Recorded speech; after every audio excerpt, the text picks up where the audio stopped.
Welcome to this learning resource on animal welfare brought to you by WSAVA. This is the second of two modules, Animal Welfare for Companion Animal Practitioners. The first introductory module, The Science of Animal Welfare for Companion Animal Practitioners, is available on the WSAVA website.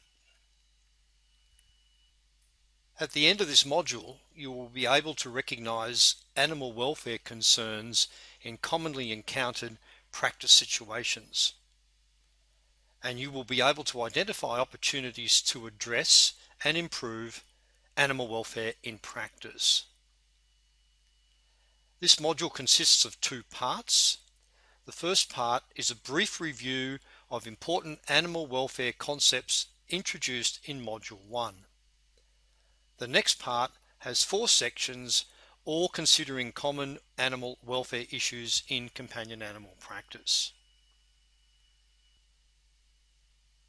Module 1 is also available on the WSAVA website, and we will quickly review the concepts of welfare input and outputs, adaptation and homeostasis, and physiological and behavioral measures of animal welfare.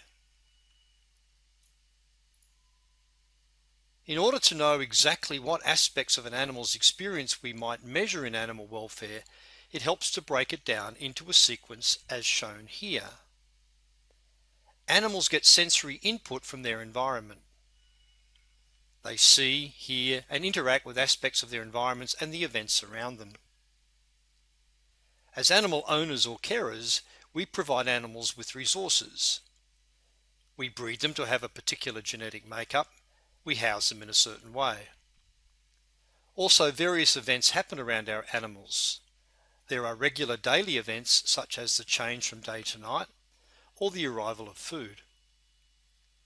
Other events will be occasional, such as a visit to the veterinarian and a clinical examination.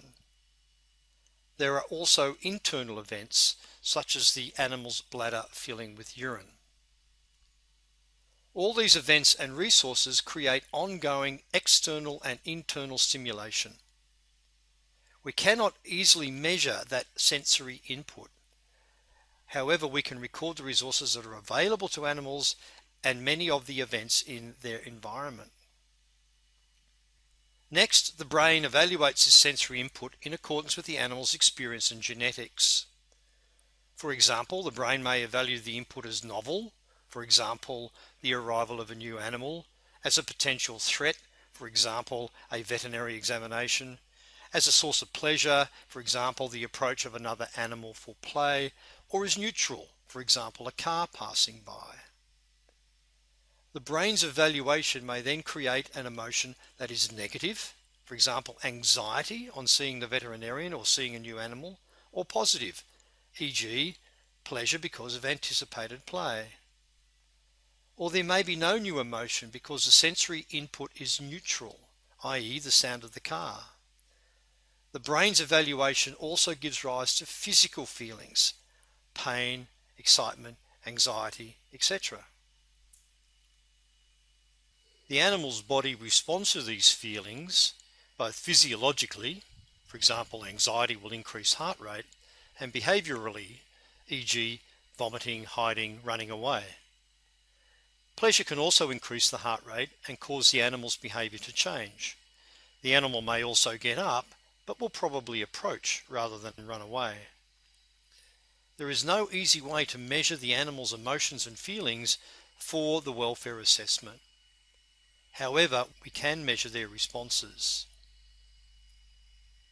The final result of this sequence is that the animal can adapt to its environment and events and thus survive in a very general sense.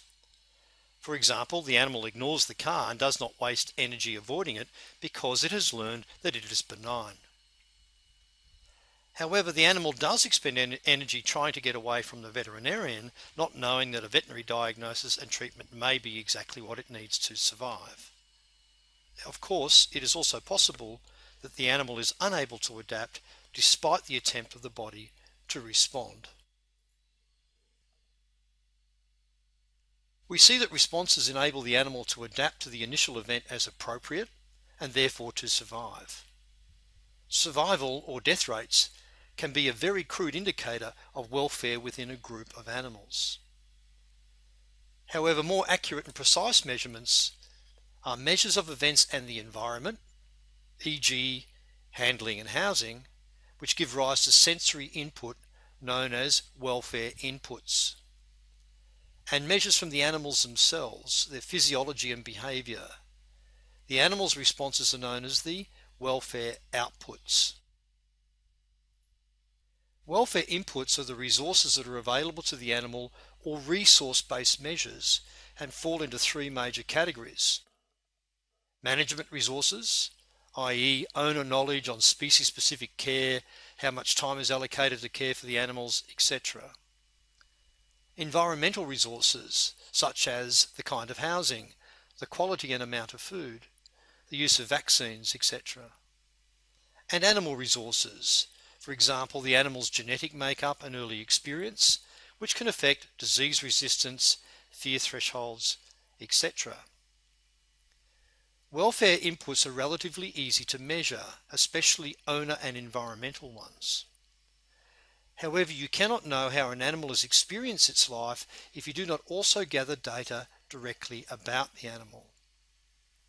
Consequently, welfare outputs, the animal-centered measures or animal-based measures, must be part of the welfare assessment. There are three main categories of welfare output. 1. Measures of clinical health, for example, lameness, coughing, and other clinical signs. 2. Measures of behavior, for example, the amount of time the animal sleeps or the presence of abnormal repetitive behaviors. And thirdly, physiological measures, and for example, blood cortisol, heart rate, etc. We will now look at the physiological and behavioral measures in more detail. Having a good understanding of an animal's behavioral repertoire provides us with the basis for understanding which specific behaviors are important for the animal. An animal having the opportunity to perform these behaviors, also referred to as its behavioral needs, is an essential requirement for good welfare.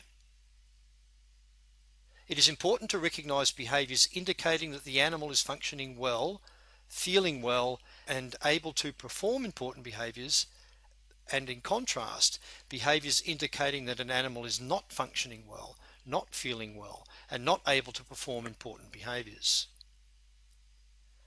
This slide briefly shows some behavioral indicators of poor animal welfare that may be observed.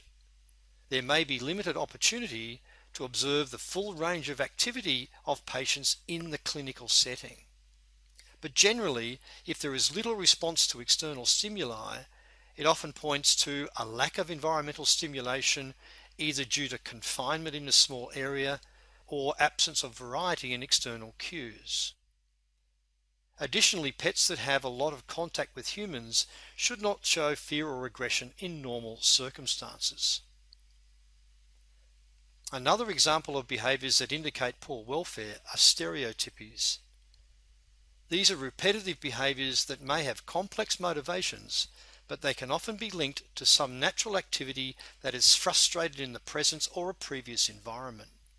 Some examples are pacing, circling, and wall bouncing in dogs, and other abnormal behaviors such as repetitive grooming. An animal's experiences can affect physiological parameters, and we as veterinarians can use these to indirectly measure welfare. Any adverse event or condition, which is termed the stressor, can induce both acute and chronic stress responses in the animal depending on the duration of exposure to the adverse event. Although the experience of stress is a natural condition, it becomes a concern when the animal is stressed beyond its ability to cope, which can result in the development of disease. An acute stress response can be evaluated by measurements of heart rate, blood pressure, respiratory rate, or by collecting blood samples to quantify glucocorticoids, catecholamines, ACTH, etc. Animals suffering from acute or chronic pain may display distinctive behaviours, but measuring physiological indicators may allow accurate differentiation of acute or chronic stress responses. Glucocorticoids, for example, are eliminated in the urine where they are not subject to acute fluctuations. Accordingly, urinary cortisol can provide an index of stress levels over recent hours in many species, including dogs. Animals relinquished to shelters from homes show increased urine cortisol levels over time as compared to strays admitted to the shelter that have more stable urine hormonal levels. Evidence from both behavioural and physiological measures can better provide assessment on severity and degree of animal welfare compromise. This ends our brief review of Module 1. If you would like to look at these concepts in more detail, this module is available on the WSAVA website. Now we will discuss some of the more common animal welfare problems seen in veterinary practice. These problems may be different in owned companion animals versus roaming animals or those in shelters. In some developing nations, depending on incomes and cultures, welfare problems may be associated with lack of basic husbandry. For example, poor body condition due to inadequate nutrition, disease due to a lack of prophylaxis, whether vaccination or antiparasiticide treatments, injuries occurred when straying or due to fighting or accidents. However, in many other parts of the world, the following welfare issues are more common. Firstly, inadequate pain management. Pain management has been recognised as inconsistently applied across veterinary practice.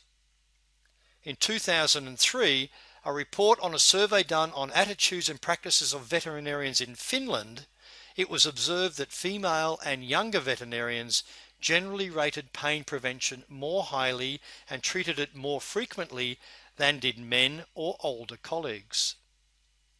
Younger veterinarians and those in larger practices also had more analgesic options available to them than older veterinarians and those in smaller practices. Obesity is an increasing issue for both animals and humans in developed and developing countries.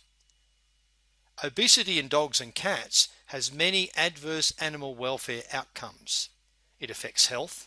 For example, it predisposes to diabetes mellitus and osteoarthritis, and causes discomfort. For example, in hotter climates, it is difficult for obese dogs and cats to thermoregulate. Undesirable behaviour in dogs and cats is a widely recognised and common issue. In a survey of dog owners in Iran, 85.6% of dogs had exhibited specific behavioural problems such as inappropriate elimination, fearfulness, and destructive behaviour. Undesirable behaviours are often the primary cause of animal surrender to shelters in Western countries, and as veterinarians we can help with behavioural issues with our knowledge of clinical ethology and by offering behavioural counselling. Aging in dogs and cats brings about various illnesses that may require special care, management and treatment that can improve the quality of life in an animal. One of the challenges for veterinarians and pet owners is to realise that old age and poor health are not synonymous. Care for older dogs and cats needs focus on owner education, strategies for disease prevention, and early diagnosis of medical and behavioural problems, while there is a higher chance of a better prognosis and a variety of treatment options may still exist. So why do these welfare issues occur in companion animals? There have been many reasons proposed. Consumerism plays a significant role, where animals are marketed as desirable commodities. Spending on pets, pet foods, toys and accessories, etc. is big business. As people become more affluent, they may acquire pets without due consideration or having sufficient knowledge about them or their care. In some countries, internet sale of pets can contribute to this problem because suppliers will sell to anyone without screening of prospective owners or providing any advice. Often the welfare problems we see in clinical practice are related to owners' ignorance of the needs of the animal in their care.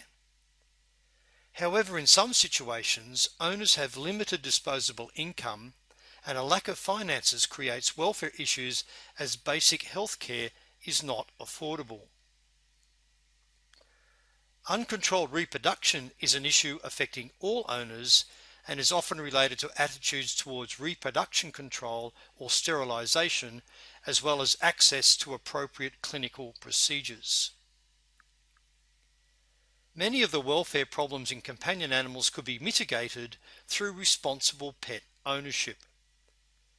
In clinical practice, we as veterinarians cannot address all the wider problems that prevent pet owners from taking their full responsibility, for example, poverty, peer and marketing pressures, etc. However, we can help by making sure that as well as clinical health, welfare is always a consideration during consultations with clients. The next slide presents a simple framework to help remind you. These are the 5 main areas that you should consider discussing with pet owners during the clinical consultation. The goal is to help them be responsible owners who have happy, healthy pets. These areas mirror the 5 freedoms and are interrelated. However, health is at the top of the list because this will probably be why the owner has brought the animal to you. During the clinical examination, we as veterinarians can also inquire about the other 4 aspects so that we can ensure that the owner gets the appropriate advice. Neutering and permanent identification may also be brought up with the owner as one of their wider responsibilities. The last point listed on the slide is behavior. This is particularly important in companion animals, especially in dogs. Understanding the behavior of dogs and cats requires knowledge of applied ethology, which is a clinical discipline in and of itself. One aspect of it is to encourage owners to use humane training methods based on positive reinforcements like rewards and not on negative ones, for example, electric collars. This is important so that dogs understand owners' communications and benefit from being in a predictable environment. Training is also essential so that owners have humane control of the dog and it does not bite or injure other people or animals.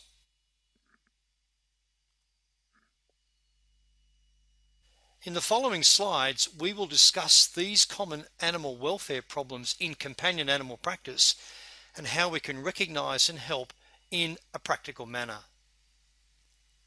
Firstly, pain. How, as veterinarians, we recognize and assess pain, and how to formulate a pain management protocol. We will also look at a practical example of assessment by considering post-operative pain. In 1979, the International Association for the Study of Pain defined pain as an unpleasant sensory and emotional experience associated with actual or potential tissue damage or described in terms of such damage.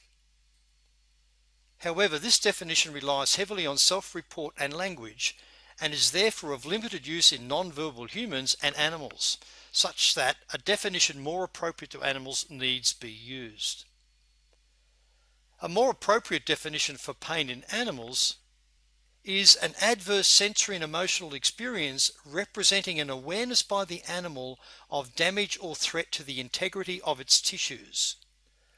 It changes the animal's physiology and behavior to reduce or avoid damage, to reduce the likelihood of recurrence, and to promote recovery.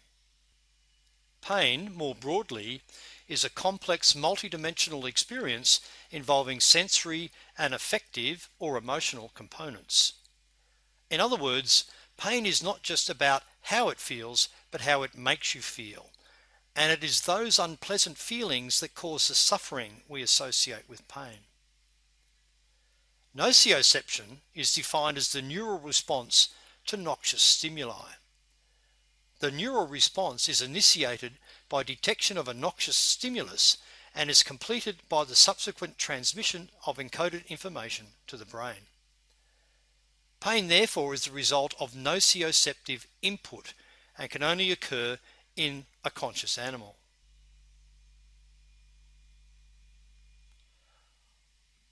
While there is increasing awareness on the need for routine analgesics in veterinary patients, there is still evidence indicating undertreatment for pain in many practices.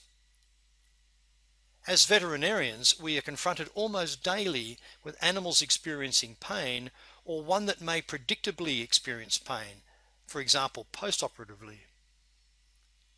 Let us consider different types of pain and the underlying causes. Pain can simply be classified as acute or chronic.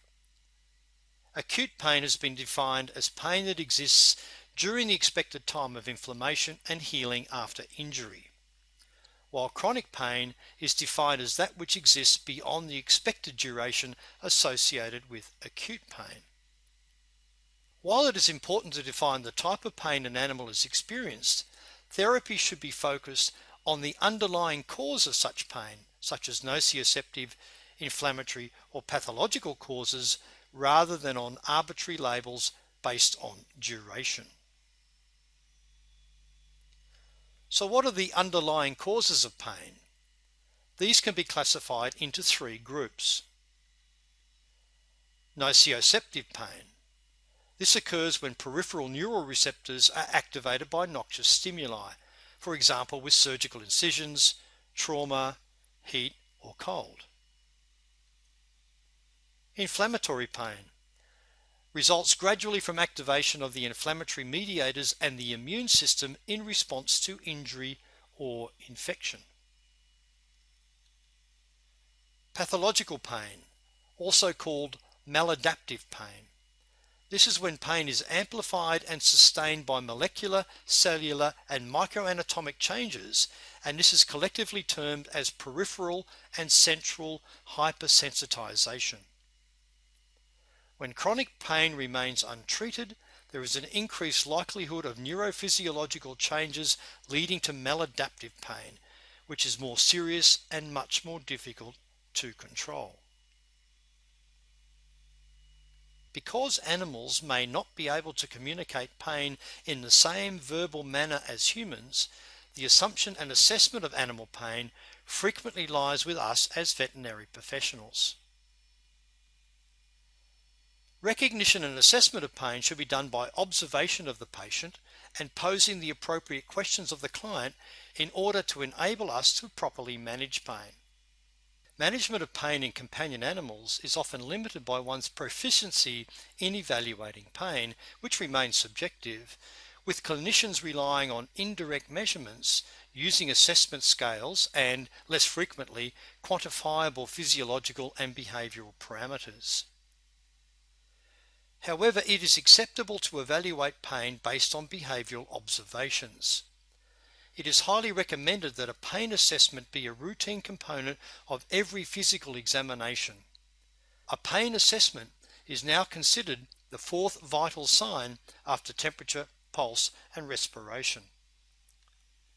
Both the attending veterinarian and the owner need to be aware of an animal's normal behavior.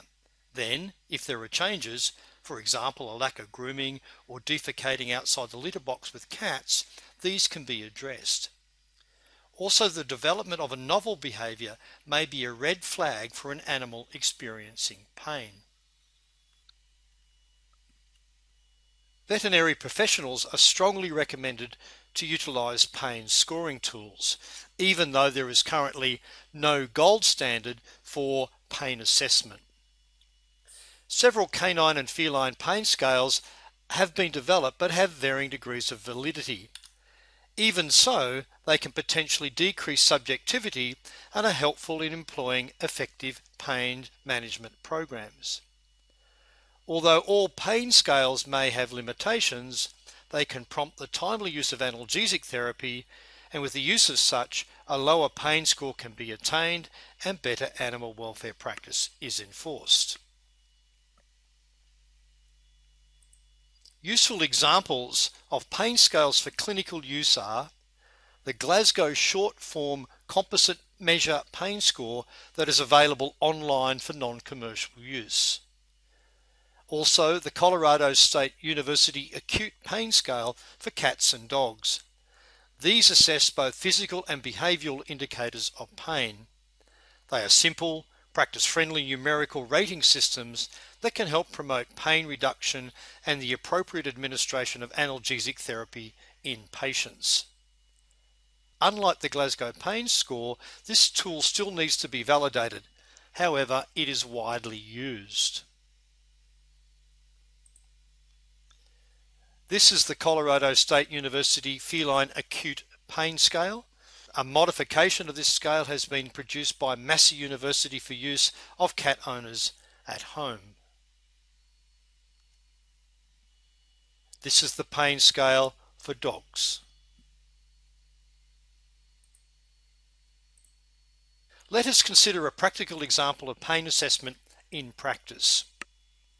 Post-operatively, acute pain is likely, having both nociceptive and inflammatory components, and this needs to be assessed in order to ensure freedom from both pain and discomfort.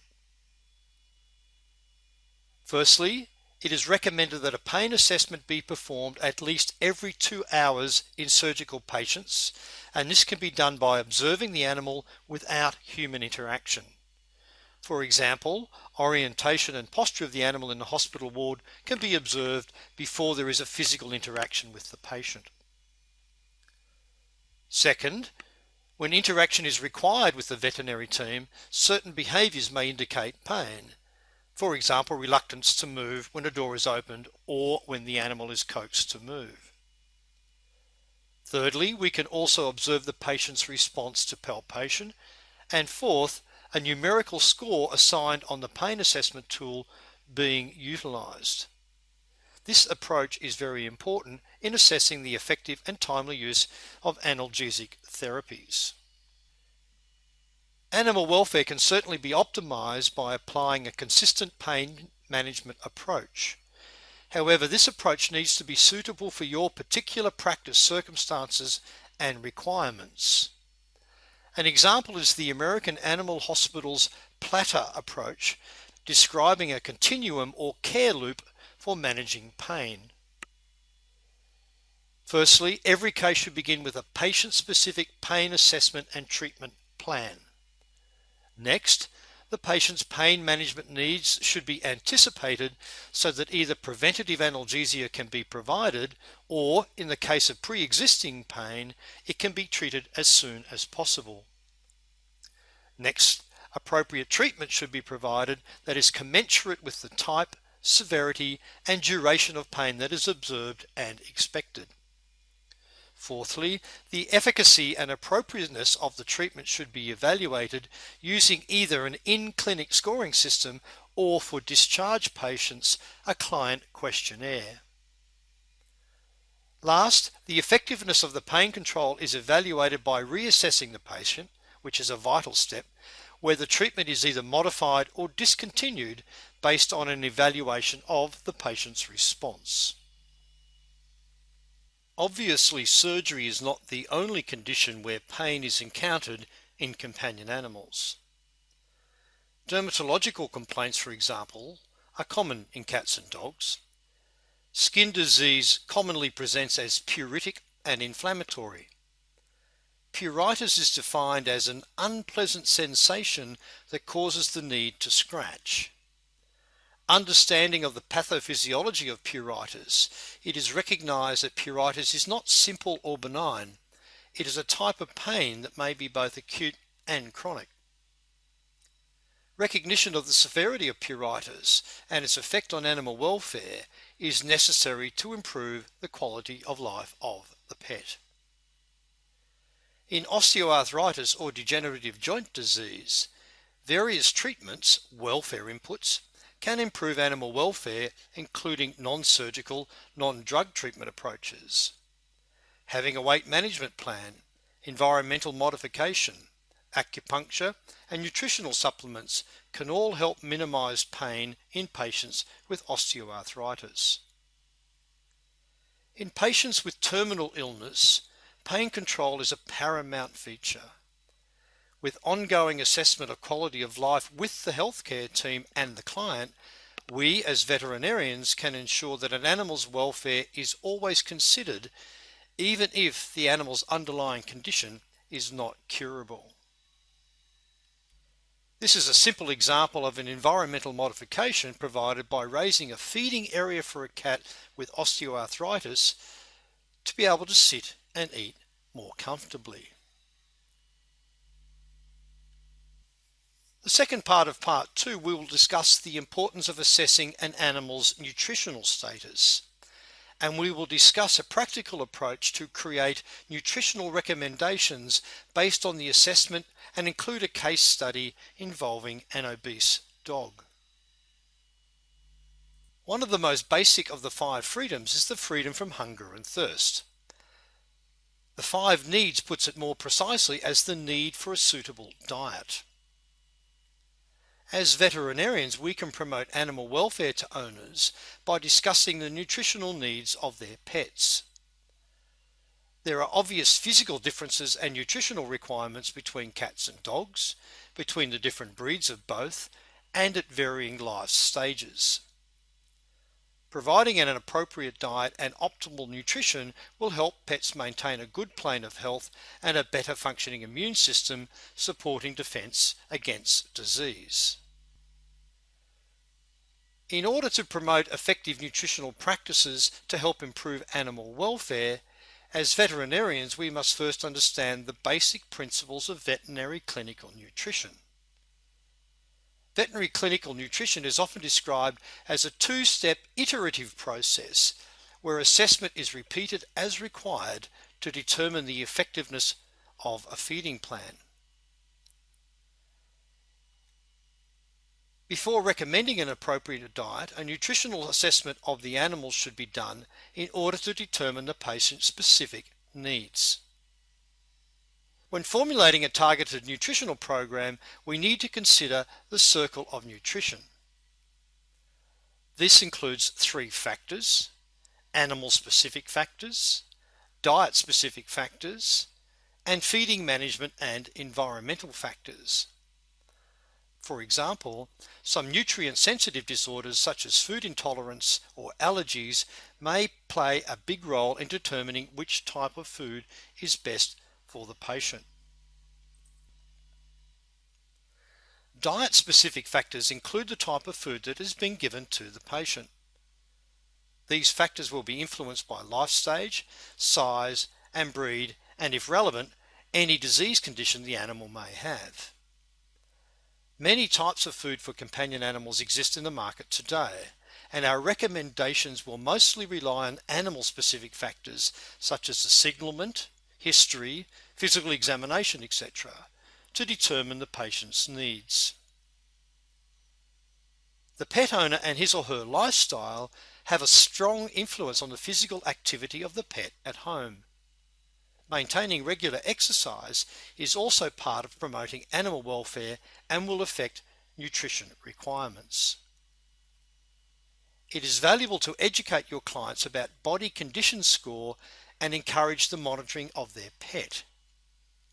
This may bring about more awareness of their pet's ongoing health status as well as increased attachments to their pets, which in turn will help to promote positive welfare. In the following slides, we will talk about nutritional assessment and how this can be applied in a case study. Nutritional assessment is considered a 2-part process. The first part is the screening evaluation. This should be performed on every patient to determine if there are any nutritional risk factors present that would merit an extended nutritional assessment. Examples of a nutritional risk factor would be a low or high body condition score, low activity level, or feeding unconventional diets. If there is a nutritional risk factor present or suspected, then this warrants an extended nutritional assessment. Let's look at a case study on applying an extended nutritional assessment. The following case study was adapted from an article entitled Canine Weight Loss and Compliance, sponsored by an educational grant from Hill's Pet Nutrition. Barney was an adopted 6-year-old neutered male mixed breed. Originally, his weight had been regarded as within the normal range. However, a newly adopted dog was taken in and introduced to the family, and Barney started to gain weight.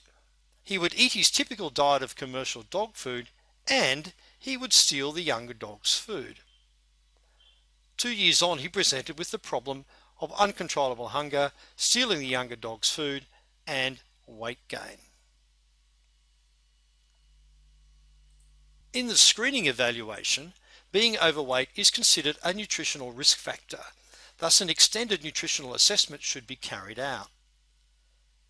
An extended nutritional assessment can help determine specific recommendations for the type of feed, feeding plan, and exercise regime. Barney was diagnosed as 15 pounds or 7 kilos over his ideal weight, which can increase his disease risk. Blood and urine analysis was normal. The recommendation for Barney was dietary changes to help decrease weight and to begin an exercise program. Once you have identified the need for an extended nutritional assessment, first consider animal-specific factors. In this case, the size and age of the dog. It is necessary to know the normal range and physical needs of different sizes of dogs at different life stages in order to arrive at an appropriate recommendation. For example, in medium-sized adult dogs, weight can range between 25 to 55 pounds, 12 to 25 kilos. Knowing this can help determine the target body weight that the patient needs to attain. It is essential for medium-sized dogs to remain active frequently, since it is easy to adapt to a sedentary lifestyle, which places them at risk to weight gain. In this case, Barney's uncontrolled eating is an example of poor dietary habits. Being sterilized or other genetic predispositions also increase weight gain risk. In the extended nutritional assessment, we also need to consider diet-specific factors. There are many resources available to determine the recommended daily calorific intake for an animal. For example, WSAVA's calorie needs for adult dogs. There is also a similar chart for cats. Knowing this, you can make recommendations on the amount of food and treats to be given daily. In Barney's case, it was determined that his daily calorific intake should be 800 calories per day, with a food that was less calorie dense but similar in volume. His treat allowance was limited to 4 treats a day within his 800 calorie allowance. Finally, the extended nutritional assessment should include feeding management and environmental factors. We can include solutions to feeding management issues in the overall recommendation. In this case, as Barney is also eating the younger dog's meal, supervised feeding of both Barney and the younger dog is suggested.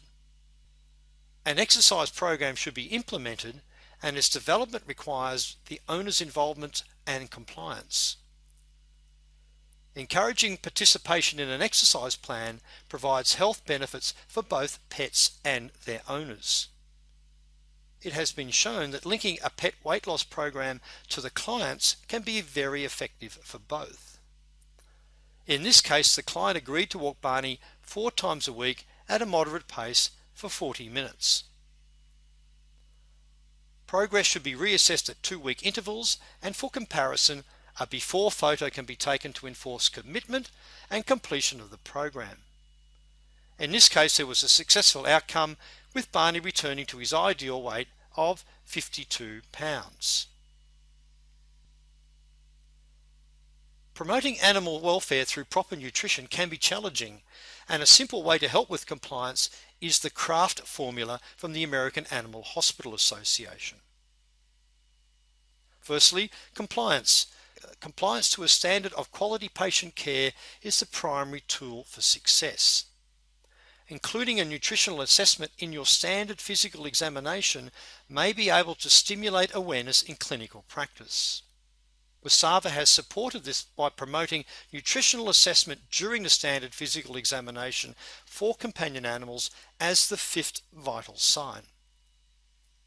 Second, recommendation and reinforcement can help owners recognize a problem of suboptimal nutrition and its possible future health effects on their pet. Helping owners acknowledge the benefits of following a feeding management and/or weight loss program and encouraging them to participate in a healthier lifestyle by staying energetic and physically active. Finally, continuous evaluation and follow-through can assist owners to stick with the regime even during times when the animal does not lose weight easily.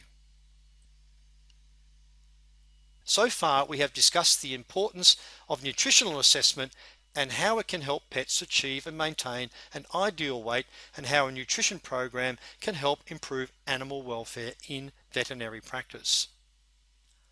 In order to provide optimal nutrition, we have recognized that it is composed of various inputs, animal, dietary, and management, that need to be addressed to improve the welfare and quality of life of the pet.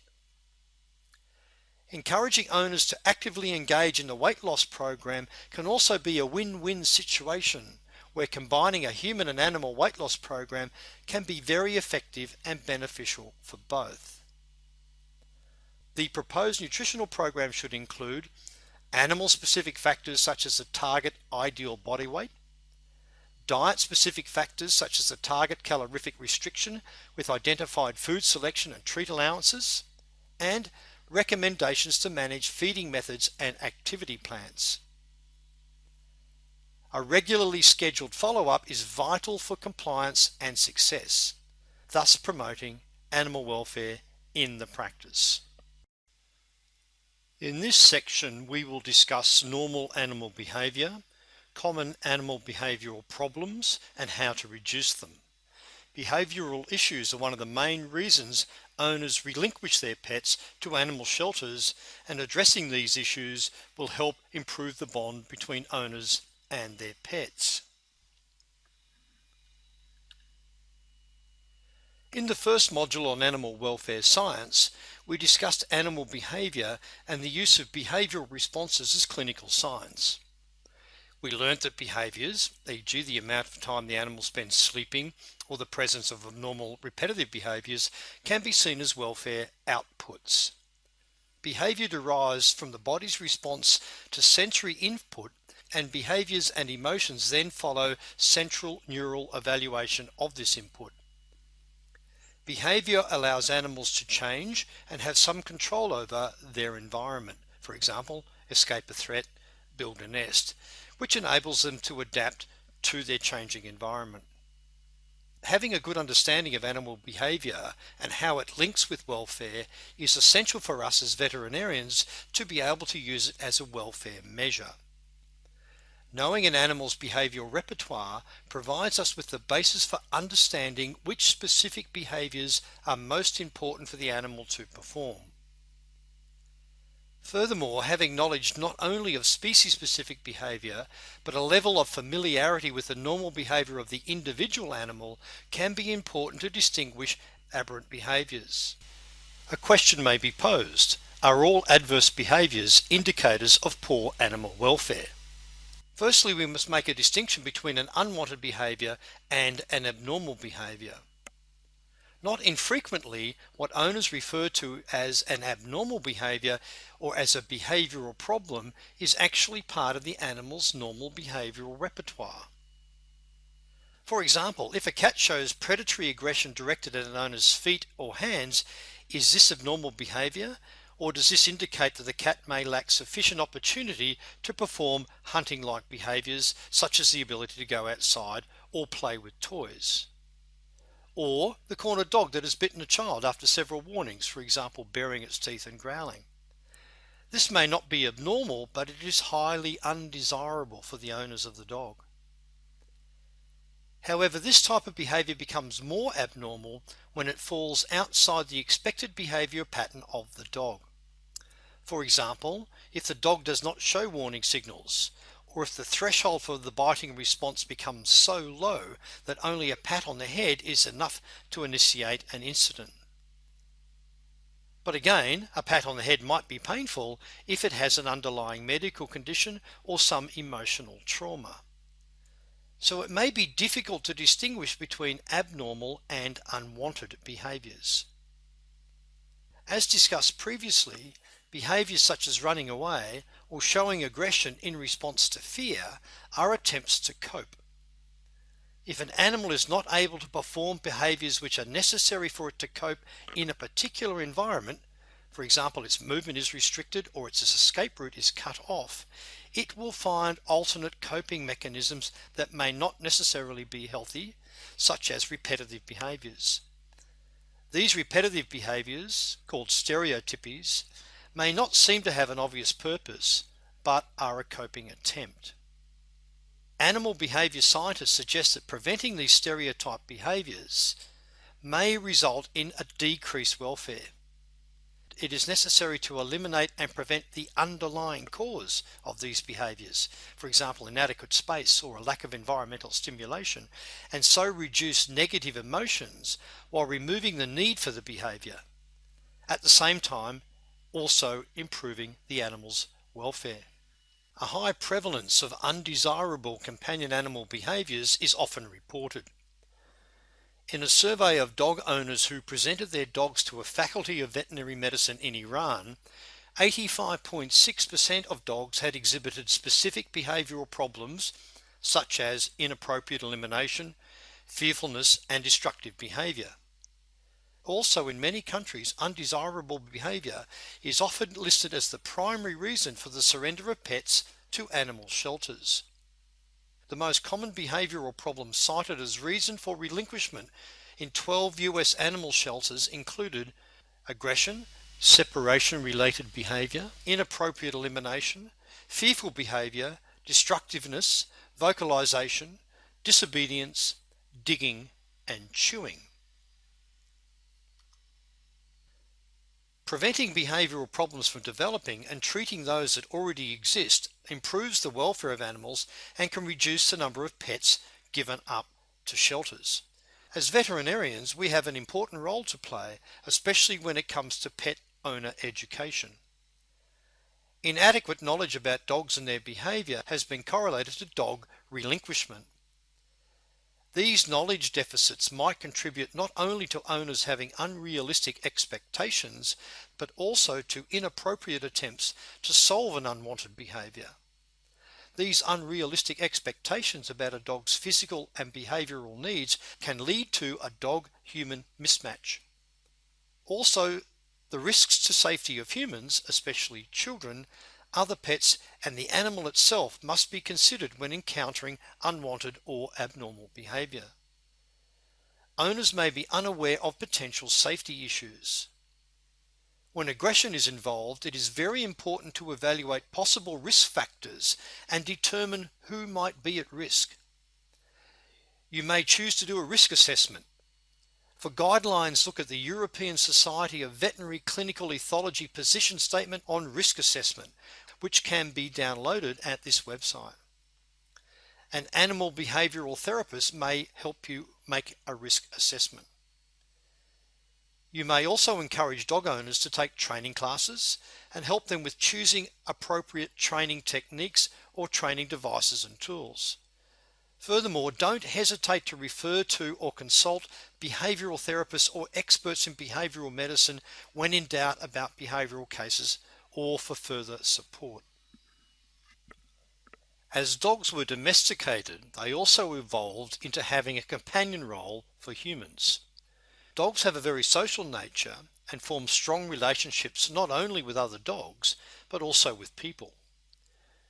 These days, the demands of modern society mean pet owners often leave their dogs unattended at home for extended periods. These dogs need to learn to adapt and cope with these long periods spent alone, and this is helped by early training during puppyhood. Separation anxiety or separation-related behavior is one of the most common canine behavioral problems and is recognized in 20 to 40% of dogs referred to animal behavioral practices in North America. As separation-related behavior, or SRB, may be indicative of stress, this concerns the dog's welfare. Using cognitive bias testing, research has shown that dogs with SRB show a pessimistic bias. Pessimism is related to a negative effect or moods, and so dogs showing SRB are likely in a negative affective state. This has welfare implications. Dogs showing SRB may have generally compromised welfare, not only those times when left alone. The following is a brief review about separation anxiety in a dog. This is a case study about Cookie. Cookie's owners reported that the neighbours are complaining about incessant barking when they are not at home and Cookie is left by herself. They also describe inappropriate elimination in the house and sometimes destructive behaviour towards furniture and their possessions when they are out. They also mention that Cookie is extremely enthusiastic on their return home. Upon further questioning, it is reported that Cookie is always following the owners about the house, trying to stay in close physical contact with them, and that she shows pre-departure anxiety behaviour. These signs indicate that the dog is likely showing separation anxiety or separation-related behaviour, and that she is anxious about being separated from the owner or being left alone. Separation anxiety is one of the most commonly reported behavioural problems in dogs, and the welfare of these animals can be regarded as generally compromised, but especially when left alone. In the video link here, a typical example of canine separation-related behaviour can be seen. Back to our practical example about Cookie. How could you help reduce separation-related behaviour in order to improve the welfare of the dog? There are a number of options, but any plan needs to be tailored for the individual circumstance. A behavioural modification plan may involve steps such as desensitization to being left alone and to building the dog's independence. Such a therapy on its own can be very effective. Importantly, the owner should not punish the dog, as this will probably only increase negative emotions. Also considered in combination with behavioural modification are pheromones and drug therapy. These may be used to speed up the rate of response to the behavioural modification plan. However, the emphasis is on the combination of both, as pharmaceuticals or pheromones alone may not be effective in the longer term, and they can be costly. A referral to a behavioural expert may be possible to tailor any treatment program to the individual animal and owners. In refractory cases, or when the treatment fails due to compliance issues or the owner's financial or other limitations, rehoming may be in the best interest of the dog and the owner. Prevention. As veterinarians, we are able to advise owners about SRB prevention. We need to encourage owners to slowly introduce the dog as a puppy to being left alone, and thereby hopefully prevent separation-related behaviours. We briefly mentioned pessimistic cognitive bias. Recently, it has been reported that a combination of behavioural therapy and a selective serotonin reuptake inhibitor not only improves the behaviour when left alone, but also causes a shift in cognitive bias in dogs showing SRB, i.e. the pessimism bias was reduced. However, it is not yet clear whether this shift is caused by the SSRI, which is an antidepressant in humans, or by the behavioural modification plan, or both. And finally, we will discuss euthanasia and why on occasion it is required of veterinarians to euthanize animals. We will discuss when to euthanize, and who is involved in the decision-making process when considering animal welfare concerns. And we will consider other relevant points such as having a euthanasia protocol and client communication when handling euthanasia. The term euthanasia comes from the Greek eu, good, and thanatos, death. Donald Broom has defined euthanasia as the humane killing of an animal for its own benefit, and the term is best restricted to a death that is in the best interest of the animal whose life is being ended. As a veterinarian, you will usually euthanize animals to relieve suffering or prevent suffering in animals who cannot be treated or rescued. For example, the euthanasia of non-adoptable shelter animals. The performance of euthanasia is motivated by compassion for the animal, and because it is not done primarily for human benefit, it differs from slaughter. Slaughter can be defined as the killing of animals intended for human consumption. Slaughter should always be humane, and that it also provides a good death. Large number of animals sometimes have to be killed in emergency situations, e.g. due to disease outbreaks such as avian influenza or foot and mouth disease. Methods used vary and include drawing blood, gassing, or injection. The OIE have defined humane killing as killing by using a method that causes rapid and irreversible loss of consciousness with minimum pain and distress to the animal. This is generally interpreted to mean rendering an animal unconscious in such a way that the animal does not anticipate and so it does not suffer fear or distress, and then killing the animal immediately so that the animal does not regain consciousness. Because euthanasia is typically performed to end an animal's suffering or to prevent unavoidable future suffering, it is sometimes referred to as mercy killing. However, mercy killing describes the motive, not the manner of death, and it is not necessarily conducted in a humane way. For example, a pet owner who cannot afford veterinary treatment decides to kill their pet, but as they cannot afford the euthanasia expenses, they drown the animal. So from a veterinary perspective, euthanasia is a preferred term to mercy killing because euthanasia implies and necessitates that the animal receives a good death. Listed are some of the examples when veterinarians might be requested to euthanize an animal or group of animals. We will now review who decides on these occasions. In veterinary practice, with an individual animal suffering or at risk of suffering, who then decides that that animal requires euthanasia? Euthanasia is usually a decision taken by the pet owner after consulting with and taking advice from the veterinarian. Many owners are very knowledgeable and have a good sense of their animal's fitness or ability to cope with age or disability, disease or injury. However, some are not knowledgeable or refuse to accept that their animal is very ill. In these cases, the decision to delay euthanasia can result in unnecessary suffering by prolonging distress, fear, or pain. However, there has been little research on how veterinarians and clients reach decisions on when to euthanize. A study of companion animal veterinarians and pet owners in Canada concluded that veterinarians and clients both have important but often varying perspectives on an animal's quality of life. Many, if not most, animal owners, whether pet owners or farmers, know what their animal needs and enjoys and what they in turn need from their animal. The pet owner has insights on whether the animal would be likely to enjoy his or her life under the conditions of illness if that meant he or she could no longer do the things they enjoy, chewing toys, chasing balls. Veterinarians understand the animal's expected response to treatment and its toleration of treatment interventions.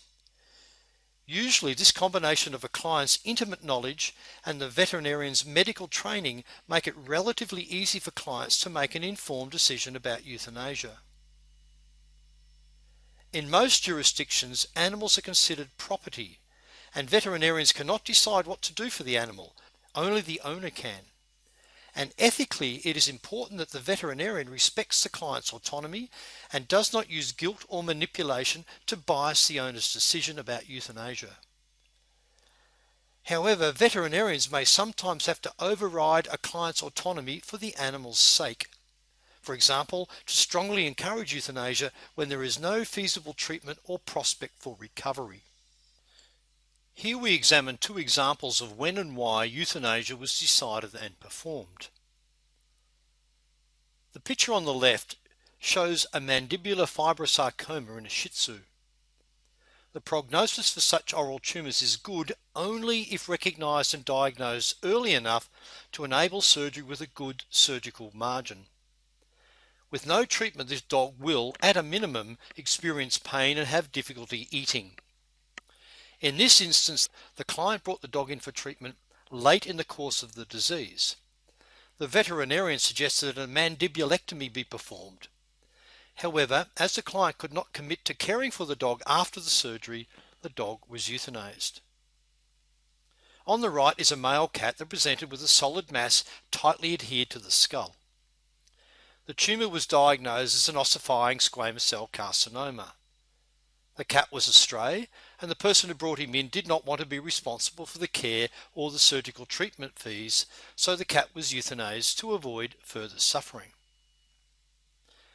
The lesson we can take from these examples is that the prognosis of a cat or dog with a disease such as cancer depends on the nature of the disease or the tumour, the client's willingness to take care of the animal after treatment, and the expertise of the veterinarian to correctly diagnose, stage the cancer, and perform or provide specific treatment. Failure to take decisive practical action could result in unnecessarily prolonged suffering for the animal.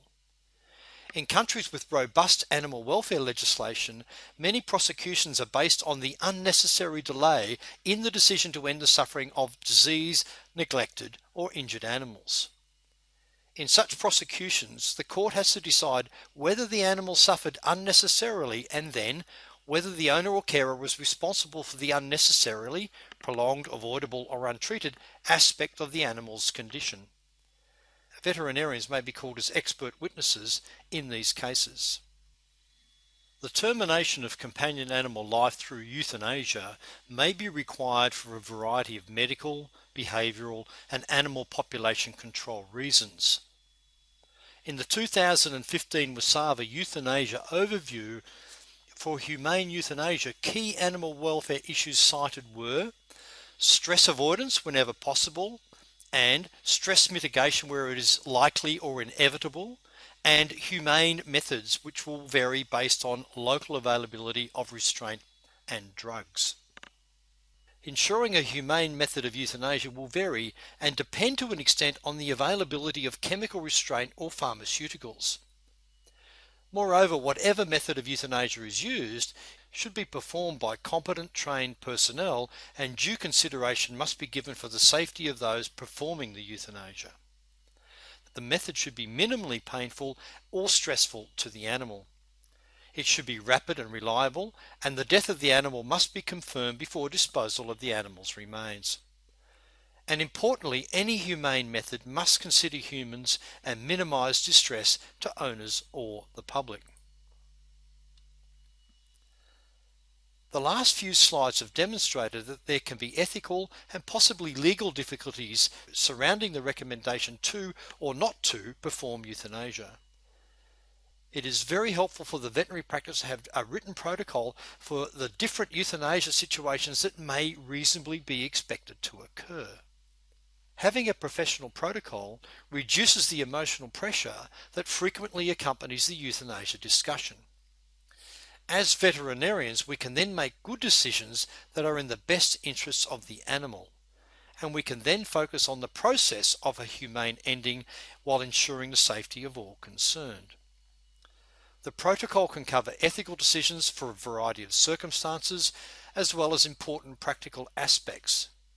For example, obtaining the owner's or the responsible person's written consent. Have a formal consent form with your practice stamp on it. Also, the agreement that the veterinary practice will not euthanize an animal that is not known to the veterinarians without it first undergoing a veterinary examination and consultation. It is important to recognize the depth and extent of the relationships that people develop with their companion animals and an awareness of the impact of a pet's death on the owners. Research has shown that 70% of clients are affected emotionally by the death of a pet, while as many as 30% experience severe grief after or in anticipation of the death. Additionally, 50% of clients studied reported to feeling guilty about their decision to euthanize their pet. The veterinary team needs to be aware of how to assist owners. Developing a practice culture that promotes work-life balance with collegial support, respect and empathy serves as a foundation for providing care to both clients and patients. Various veterinary and advisory bodies around the world provide guidelines for euthanasia of animals. Helpful resources include the American Veterinary Medical Association Guidelines on Euthanasia. These provide detailed recommendations for all species, including companion animals and exotics, amphibians, zoo animals, etc. The International Companion Animal Management Coalition publication on the euthanasia of dogs and cats. The WSAVA Humane Euthanasia Overview, which is found in the WSAVA Guidelines for the Recognition, Assessment and Treatment of Pain. In summary, we hope this module has helped you to recognise common welfare problems in companion animal practice, in particular the recognition of pain and the assessment of nutritional status, as well as the different approaches you may take with dealing with such cases. We have also reviewed actual cases of behavioural problems and euthanasia. These cases are some of the many examples of how to identify opportunities to address and improve animal welfare in practice. Thank you for your participation in the second module on animal welfare for companion animal practitioners. We hope that we have demonstrated that animal welfare issues are an everyday consideration for all companion animal practitioners.